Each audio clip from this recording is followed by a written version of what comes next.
us a few cookies if we're very good, I answered. Then me not be too good because me need lots more than a few, said Cookie. It seemed like it was going to be an awfully long day. Poor Granny Bird.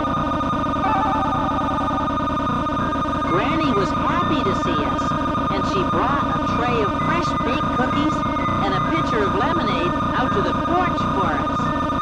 But before I could even warn her about how hungry Cookie Monster was, he yelled, Cowabunga! and ate up every single cookie. Oh, me love chocolate chippies.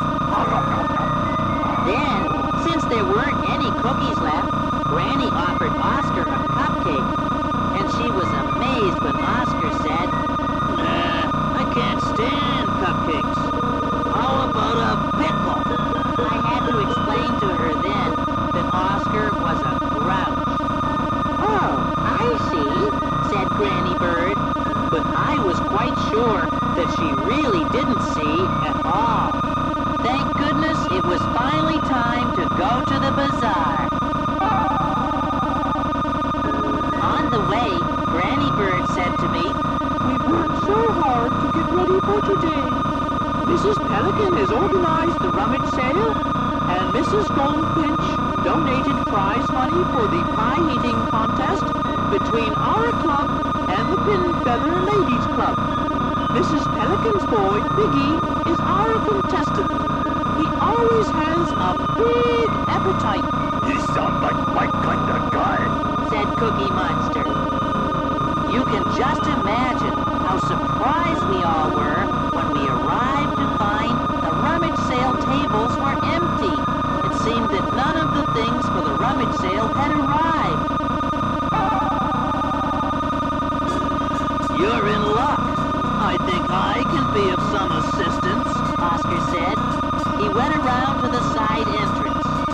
A whole gang of grouches piled in, and Granny Bird fell into a chair and started to wring her wings. "Oh dear," she said. "I don't think this is the kind of help we need just now, Big Bird." So I asked, "Oscar, what are all those grouches doing here?" "These grouches happen to be my friends from the local office of GAGS. That means Grouches Adore Garage Sales, you know. And they're here because I invited them just after I invited myself.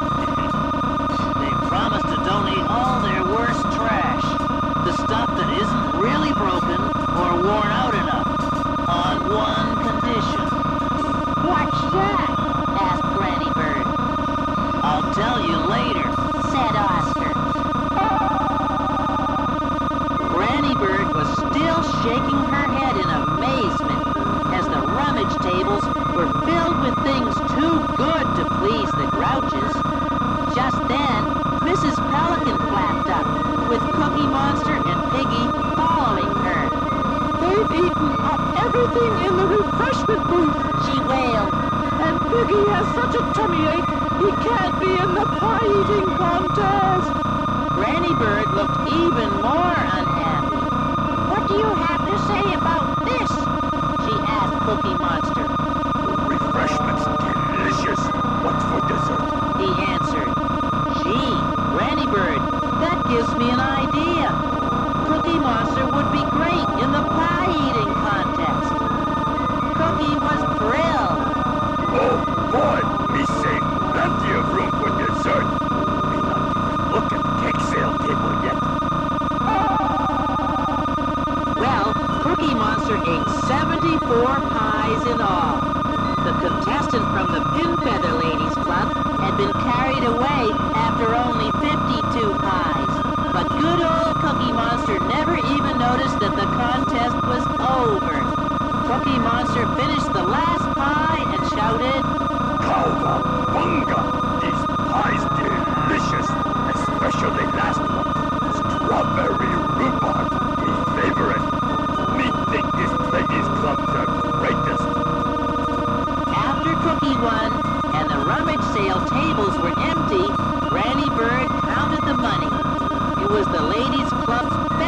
bazaar ever. And all the ladies cheered, and I cheered right along with them. Cookie Monster cheered too, and he said, Yeah! All this cheering make me hungry. just then, Oscar said to me, "Hey, wait a minute. Your granny still has to keep her part of the bargain.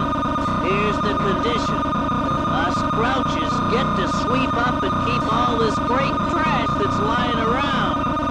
"Your friends really saved the day for us, Big Bird," said Granny.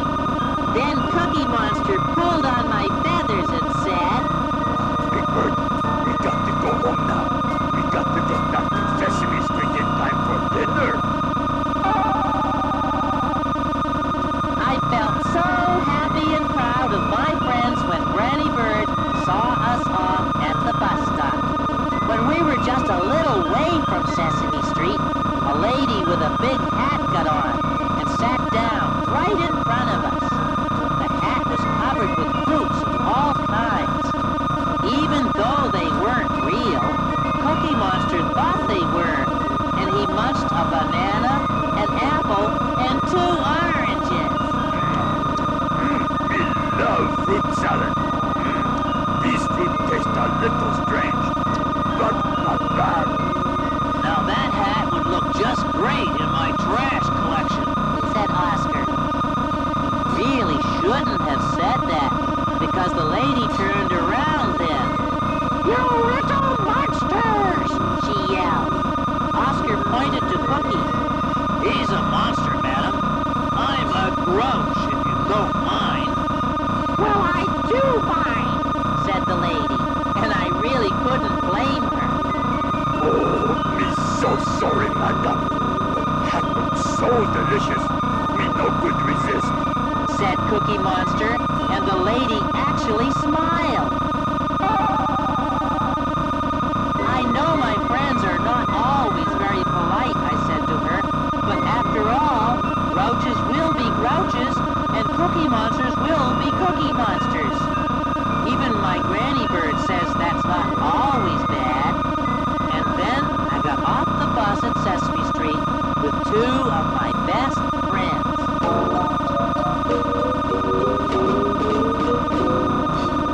I don't know of any two who keep things hopping like they do. Never a dull moment with Cookie and Oscar around. Just explain they must restrain their antics when you entertain. Never a dull moment with Cookie and Oscar around. Talk about good behavior. At parties we won't interfere. Then when you're not looking, Watch out! All the cookies disappear. did you enjoy them? Very tasty. I can't complain, they're not a pain. And as friends go, they're quite humane. Never a dull moment, there's never a dull moment. With cookies. And Oscar around. You have fun, Cookie? Oh, we love bazaars. Do you know what I learned at that bazaar? That sometimes the very thing that is not so wonderful about a friend turns out to be the most wonderful thing of all. Let the tape run to the end before you turn off the machine.